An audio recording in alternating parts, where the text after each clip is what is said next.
never slow up, no I don't take shit. I got no love for the fakeness. If you wanna play tough and wanna hate this, I'll always show up. I don't ever slow up, no I don't take shit. I got no love for the fakeness. If you wanna play tough and wanna hate this, I'll always show up and make a statement. I don't ever slow up, no I don't take shit. I got no love for the fakeness. If you wanna play tough and wanna hate this, I'll always show up and make a statement. Everything I do so instinctive and so passionate. Every word I move so descriptive like an adjective. I got a vendetta against people who patented being negative when you should be getting after it. I got facts over tracks. Listen, that's spitting slow, spitting fast. Knock the ropes back and gas. Think I'm okay at last, but I don't know if that can erase all the past and the pettiness. A reflection of the emptiness. Hilarious, you think you're with my time, you're delirious. Mysterious, because you are on the fake exterior. Inferior, you know I'll always be a bit superior. Get off of me, this ain't no humble brag. I want you to hear words, you can say them back. I want you to feel free from the chains that last, and to believe in what you got, it was built to last, yeah. Now that I've been put through hell, I never got.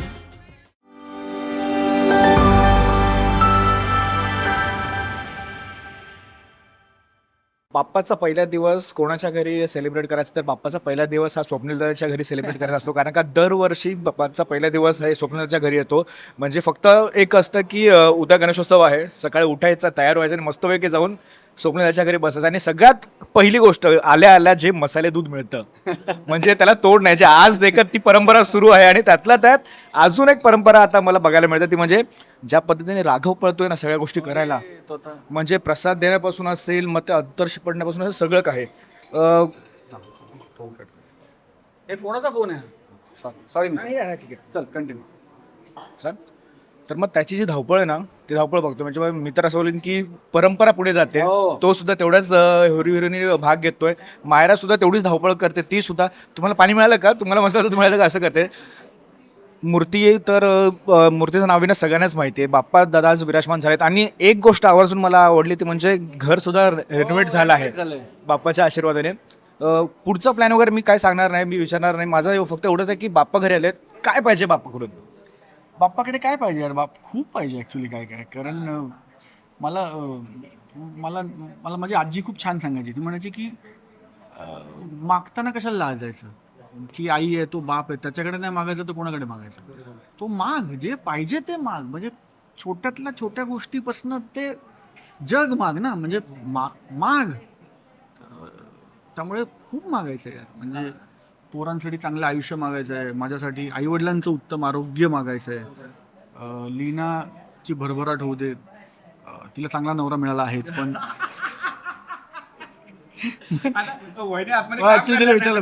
तिला विचारलं पण. आणि माझ्यासाठी मागायचं तर मला असं वाटतं की तो कलेचाच अधिपती, कलेची सेवा करण्याची संधी मला सातत्याने मिळत राहू दे. अभिनेता म्हणून मिळतेच, निर्माता म्हणून मिळू लागले, पण ह्या संध्या वाढत राहू देत, लोकांचं मनोरंजन करण्याची ताकद माझ्यात राहू दे. आणि मी जे करतोय त्याच्याने लोकांचं मनोरंजन होऊ दे. माझ्याकडनं चुकून पण कोणाचं वाईट नको होऊ दे, माझ्याकडनं कोणालाही होता होईस तर दुखवलं नको जाऊ दे, आणि निरोगी आयुष्य मिळू दे. मला असं वाटतं की आरोग्य आणि समाधान या दोन गोष्टी त्याच्याकडे मागूया. बाकी कर्तृत्व आपण मेहनतीने घडवूच. आम्ही सुरुवातीला जेव्हा, म्हणजे माझं आता हे तुझ्या घरी यायचं तिसरं वर्ष आहे, तिसरं चौथं वर्ष आहे, पण जेव्हा जेव्हा आम्ही येतो ना तेव्हा बाबांच्या शेजारी तू उभा असतोस. आणि बाबा जी पूजा करतात त्या पूजेचा मध्ये तुझा सुद्धा हातभार असतो. तीच बोलतो, मी तर बोलतो की तीच शिकवण आता मुलांना, राघवकडे सुद्धा ती पास ऑन झाली आहे असं बोलायला काय हरकत नाही. कारण का गेल्या वर्षाला तेव्हा दोघेही छोटे होते, दोघांची धावपळ होती, पण आता दोघेही तेवढंच चांगल्या पद्धतीने ह्या कार्यामध्ये बोलण्यापेक्षा मदत करायला ते प्रयत्न करतात की हे करू का, ते करू का, ते करू. म्हणजे आता बघितलं, मायरा तर करतेच करते, पण राघव सुद्धा त्याच हिरोईन करतोय. किती भारी वाटते किंवा माझ्या आजोबा, माझ्या वडिलांसोबत मी उभा आहे आणि माझ्यासोबत माझा मुलगा उभा आहे. खूप भारी वाटतं अरे. मला असं वाटतं की आनंद काही वेगळा नाही ना. म्हणजे चांगला परिवार लाभणं ह्याच्यासारखा आनंदच नाही. चांगली मुलं लाभणं, चांगले आईवडील लाभणं ह्याच्यासारखा आनंदच नाही.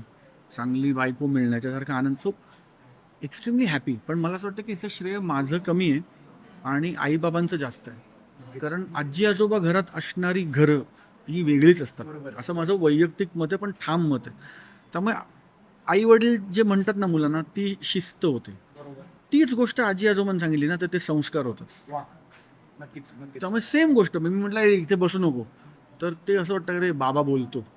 तेच जर आजी म्हणली ना की बाळा इकडे बसू नको बेटा, मग असं इथे बसून खाल्लं तर बघ कसं, मग तिथे हा आजी मी ऐकतो. सो ती जी गंमत आहे ना, ती आजी आजोबा असण्याची गंमत आहे. So I think we are extremely blessed and blessed are the houses जिथे आजी आजोबा घरात आहेत. त्या नातवंडांचं अपब्रिंगिंगच वेगळं आहे असं मला मनापासून वाटतं. आणि आय एम व्हेरी फॉर्च्युनेट की त्यामुळे माझ्यावर संस्कार घडले की बाबांच्या खांद्याला खांद्याला उभं राहायचं, त्यांना होईल ती मदत करायची. कारण आता ही 75 पण तरी त्यांचं हट्ट आहे, ही 75 वय कम्प्लीट आहे त्यांचं. बिलकुल वाटत नाही, बिलकुल. त्यामुळे ते आता हळूहळू थोडंसं हात हलतात किंवा थोडंसं विसरायला होतं. सो ते पण त्यांना पूजा करायचीच असते. त्यामुळे मग मी त्यांच्या बाजूला उभं राहून त्यांच्या स्पीडनी थांबत त्यांना पाहिजे 5 मिनटं थांबा, त्यांना पाहिजे 2 मिनटं थांबा, मग परत चालू करा त्यांना. कारण त्यांना करायची जर आहे, बरोबर. त्यांना मी म्हटलं मी करतो, ते म्हणतात नाही मी करणार. सो पण तर त्यांना काय कुठल्या पद्धतीने आपण त्यांचं काम सोपं करू शकू म्हणून मी उभा असतो. तेवढी माझी सेवा होते. आणि हे 2च दिवस असे आहेत जेव्हा मी काम नाही करत वर्षभरात. मी तुम्हालाही सगळ्यांना माहिती आहे, मी 2 दिवस संपूर्णपणे घरी असतो. सो आणि माझ्या हातनंही बाप्पाची सेवा घडते आणि त्याचा मेवा मग तो वर्षभर देत राहतो. नाही, खरंच खूप भारी वाटतंय. तुर्तास इथे थांबतो कारण का गप्पा मारण्यापेक्षा मित्र बोलून की आशीर्वाद घेणं सगळ्यात महत्त्वाचं आहे. गप्पा तर आपण दरवर्षी मारतच असतो. बाप्पा सुद्धा आपल्या दरवर्षी घरी असतो. तो फक्त मी बोलतो की गणेशोत्सवच्या निमित्ताने नाही, तर बाप्पा आपल्या घरामध्येच असतो. फक्त गणेशोत्सव हा सण म्हणून आपण त्या दृष्टिकोनातून बघतोय. तुर्तास इथे थांबतो. खरंच खूप भारी वाटतंय. सुंदर सगळं झालेलं आहे. जे दरवर्षी असं तसंच यावर्षी सुद्धा तेवढंच मोहक आणि सुंदर आहे. पुन्हा एकदा दादा खरंच खूप धन्यवाद आमच्यासोबत गप्पा मारल्याबद्दल. आणि तुझ्यासोबत येता आणि तुम्ही दरवर्षी हा उत्सव त्याला 4 चांद लावता. कारण तुम्ही येता, तुमच्या सगळ्या येण्याने असं वाटतं की हा उत्सव सुरू झालाय. आणि आता आम्ही सगळे पण तुमच्या आतुरतेने वाट बघतो. तुमच्या माध्यमातून अवघा महाराष्ट्र माझ्या घरी येतो. सो तुमच्या सगळ्यांचे खूप खूप आभार. आता तुम्ही आला नाही तर आम्हालाही वाटत नाही की गणेशोत्सव सुरू झालाय. अरे क्या बात आहे. नाही, खरंच खूप बरोबर. तुर्तास पुन्हा एकदा धन्यवाद आणि गणपती बाप्पा मोरया. सोशल मीडियाच्या भाऊ गर्दीत विश्वासार्हतेने चकाकणारे नाव म्हणजे लेट्सअप मराठी. सगळ्यांना, सगळ्या नागरिकांना ती स्पीच, ती लेट्सअप वरील मुलाखती म्हणजे विचारांचा खजिना. त्यानंतरच्या निवडणुकीमध्ये मला सोडून गेले. बातम्या केवळ वस्तुस्थिती सांगणाऱ्या, न प्रोपगंडा, फक्त जनतेचा अजेंडा. क्योंकि आने वाला कल जाने वाला है, जाने वाला कल आने वाला है. राजकारण, मनोरंजन असो की क्रीडा क्षेत्र, महाराष्ट्राची स्पंदने संवेदनशीलतेने टिपणारे माध्यम म्हणजे लेट्सअप मराठी. जगासोबत एक पाऊल पुढे राहण्यासाठी लेट्सअपचे ॲप, सोशल मीडिया आणि वेबसाईट सोबत कनेक्टेड रहा.